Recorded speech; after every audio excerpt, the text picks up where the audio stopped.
তারাই হবেন, তার ভাই হবেন, আমরা পারবো না। এটা কি শীর্ষ নেতা কি পাতি নেতা সব তারাই হবেন। মতে জাতীয় নাগরিক পার্টির মূল শক্তি কোনটা? শুধু তারুণ্যই কি একটি রাজনৈতিক দলকে এগিয়ে নিতে পারে বা প্রতিষ্ঠিত করতে পারে বা জনগণের কাছে গ্রহণযোগ্য করতে পারে?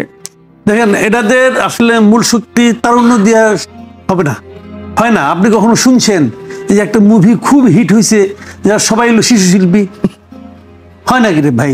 দুই একটা তো বাপ টাপ লাগে না, বাপের চরিত্র বুড়া টোড়া তো লাগে, কিন্তু নাই রে ভাই, এটা হয় না, ওইটা হবে না।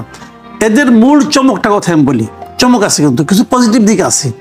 যেমন ধরেন, এরা প্রচলিত রাজনীতির বাইরে কিছু কথা বলতে যাচ্ছে। শুধুই কথা? হ্যাঁ, কথা আমার হয় তারা বাস্তবায়ন করতে যাচ্ছে। সেটা হলো যেমন যেমন পরিবারতন্ত্রের বিরুদ্ধে তারা কথা বলছে। আমাদের এখানে কি হয়, কিন্তু পরিবারতন্ত্রের বিরুদ্ধে কথা তো আমরা আগেও শুনেছি। না, আগে শুই নাই, খুব একটা শুই নাই। আমি বলি আপনাকে, আমাদের এখানে কি হয়, দলগুলো না বললেও বাইরের সমালোচনা আমরা শুনি। ওরা তো দল না, জি, এটা তো সংগঠিত শক্তি। একটা বড় সংগঠিত শক্তি বলছে যে পরিবারতন্ত্রের বিরুদ্ধে আমরা আছি। এবং সেই জায়গাটা পজিটিভ দিকটা হলো আমাদের মানুষের যে রাজনীতি বিমুখতা বা সাধারণ মানুষের মধ্যে, এটার মূল কারণ কিন্তু এটা। মানুষ যখন একটু ইয়াং ছেলে মেয়েরা যখন পড়াশোনা করে তখন তারা দেখে যে আমার জন্য তো বড় জোর হলো গিয়ে কর্মী এবং সমর্থক। নেতা তো নেতা হবেন, ওনার ছেলে হবেন, ওনার মেয়ে হবেন, ওনার বউ হবেন, অথবা ওনার শ্যালক হবেন, তারাই হবেন, তার ভাই হবেন, আমরা পারবো না। এটা কি শীর্ষ নেতা কি পাতি নেতা সব তারাই হবেন। নেতা মারা এমপি সাহেব মারা যাবেন, তার বউ এমপি হবে অথবা তার ভাইয়ের বউ হবে, এরা পারবে না। যে কারণে সাধারণ মানুষের মধ্যে কিন্তু রাজনীতির ব্যাপারে এক ধরনের অনীহা ছিল, আমরা এখন যে লাভ কি আমার। বাট এদের পলিটিক্যাল পার্টি একটা বড় পার্টি প্রথমবার বলতেছে যে আমাদের এখানে যে কেউ মন্ত্রী হতে পারবে, যে কেউ বড় যাইতে পারবে। আপনি বড় পার্টি বলছেন, সেটা কি প্রমাণিত হয়েছে এখন? কোনটা? এই যে নতুন দলটি। এদের তো এখনো সেই সময়টা আসে নাই, সেই সুযোগটাও আসে নাই, কিন্তু একটা জায়গায় হয়েছে। আমি দেখাই আপনার প্রভাব। হ্যাঁ, প্রভাব দেওয়ার দিক না না না, আমি দেখাচ্ছি আপনাকে। যেমন ধরেন, এই নাহিদ যে সংগঠন থেকে আসছে ছাত্র শক্তি, সেই সংগঠনের মূল লক্ষ্যে আক্তার হোসেন, সে কিন্তু আক্তার হোসেনের সচিব ছিল। জি, এখন কিন্তু আক্তার হোসেন তার সচিব হয়ে গেছে। আবার যে নাগরিক কমিটির মূল লোক ছিল কে? নাসিরউদ্দিন পাটোয়ারি। এখন পাটোয়ারি কিন্তু সিরিয়ালে 5-6 চলে গেছে। এতে কিন্তু পাটোয়ারি দল ভেঙে একটা দল করে নাই। এতে কিন্তু আক্তার হোসেন মন খারাপকে বলে না যে আমি নেতা, তুমি আমার, তুমি হয় নাই। কি কারণে হয় নাই? যে তারা দেখতেছে যে যোগ্যতম ব্যক্তি, যোগ্যতম কি খালি মেধার দিক দিয়ে না, পরিচিত একটা ব্যাপার আছে, সবকিছু মিলে যে যোগ্যতম তাকে তারা সামনের দিকে ঠেলতেছে। আমি মনে করি বাংলাদেশের ইতিহাসে এটা প্রথমবার ঘটছে, কখনো ঘটে নাই। দেখেন, আপনি একটা উদাহরণ দিয়ে বলি আপনাকে। আপনার জ্ঞান হওয়ার পর থেকে দেখে আসছি আমরা যে রাশেদ খান মেনন হলো নেতা, এবং রাশেদ খান মেনন যখন তার ওখানে একটা মহিলা এমপি বানানো দরকার, তার বোরে নিয়ে এসে বানায়, আর করে দেয় না কিন্তু চান্স। হাসানুল হক তার বোরে এনে বানায় এমপি। তো এগুলি কি? এগুলি যদিও আপনি বলবেন যে পরিবারতন্ত্র না, এটা কিন্তু সেটা এক ব্যক্তিতন্ত্র। না কেন, আমরা ওই যে মুজিব পরিবার আর জিয়া পরিবারের যেই চর্চা, সেটাই তো আমরা, আমি ওটাই বলছি, ওটা না পরিবার। এখানে তো সেও কিন্তু দল ছাড়ছে না। সে সভাপতি হয়েছে, সে সারা জীবন সভাপতি থাকবে মৃত্যুর আগ পর্যন্ত। এই যে প্র্যাকটিসটা, এর বাইরে যাওয়ার দরকার আছে, তার মানে মানুষের মধ্যে আগ্রহটা আসবে না পলিটিক্সের ব্যাপারে। সেই জিনিসটা কিন্তু ওরা করে দেখাইছে। একটা মানুষ তো সব খারাপ হয় না। শুনেন, পৃথিবীতে আপনি এমন একটা মানুষ খুঁজে বের করতে পারবেন না যা সব খারাপ, পারবেন না। আবার এমন একটা মানুষ আপনি খুঁজে বের করতে পারবেন না যা সব ভালো। ভালো মন্দ মিলে আমরা ভালোটাও বলছি, মন্দটাও বলছি। এদের সম্ভাবনা বেশি, সেটা আমরা বিচার করি। যেমন ধরেন, আপনি একটা কথা, এদের সমস্তগুলো আপনি দেখেন যে সর্বোচ্চ বয়স্ক যে লিডার, তার বয়স কত? 35 ম্যাক্সিমাম।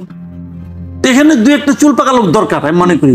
এখন ওটা কেমনে আনবেন? দল তো গঠন হয়ে গেছে, আমি ওদেরকে পরামর্শ দিব, আপনারা আর কিছু না হলো একটা উপদেষ্টা মন্ডলী বানান, যেখানে সিনিয়র লোকদের বসার জায়গা থাকবে। শুনেন, ওনারা মেধাবী, কিন্তু সবসময় কিন্তু অভিজ্ঞতার একটা মূল্য আছে। অভিজ্ঞতাটাকে একদম বাতিল করে দিয়েন না।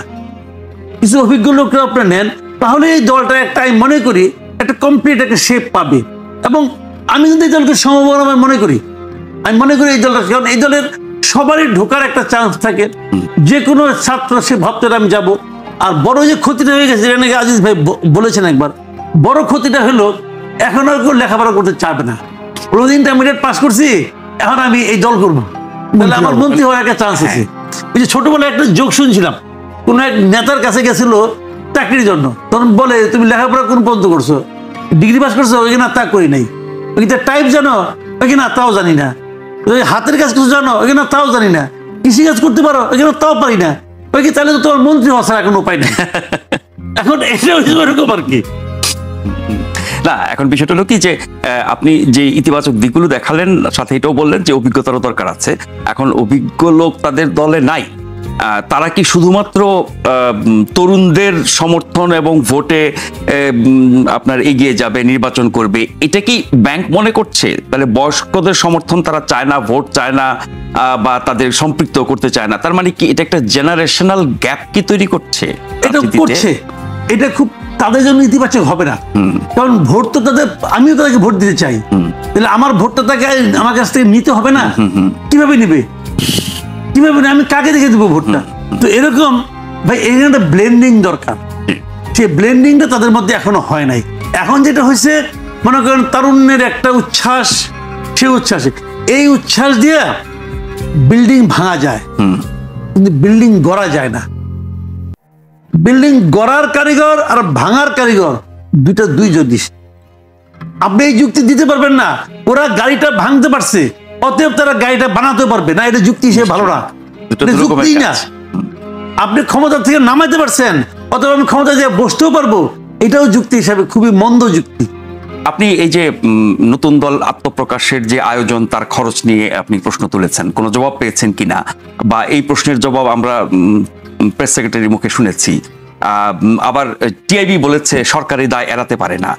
তার মানে হচ্ছে যে সরকারের সহযোগিতা, পৃষ্ঠপোষকতা এবং এসব অনিয়ম দুর্নীতির ক্ষেত্রে সরকারের দায় আমরা নিতে দেখছি না।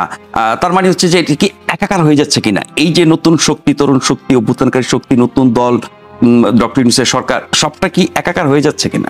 একাকার তো হয়ে যাচ্ছে। আমি যদি আরো খুব স্থূল ভাষায় বলি, এটা আসলে তরুণদের দল না, এটা ডক্টর ইউনূসের দল। ডক্টর ইউনূসের অনেক দিন ধরে রাজনীতি করা খুব খায়েশ, যেটি আগে পারেন না সেটি আগে পারেন না, নামও তাদের মিল আছে। আগে নাগরিক শক্তি, এবার নাগরিক পার্টি। ওনার অনেক দিন ধরে খায়েশ, সেই খায়েশটা আগে বাস্তবায়ন করতে পারে নাই, এবার উনি বাস্তবায়ন করতেছেন। তো ওনার পার্টি, এবং উনি এই জন্য যা যা করা দরকার উনি তা করতেছেন। আমি যে প্রশ্নটা তুলেছি, সেই প্রশ্নের জবাব তারা দিতে পারবে না।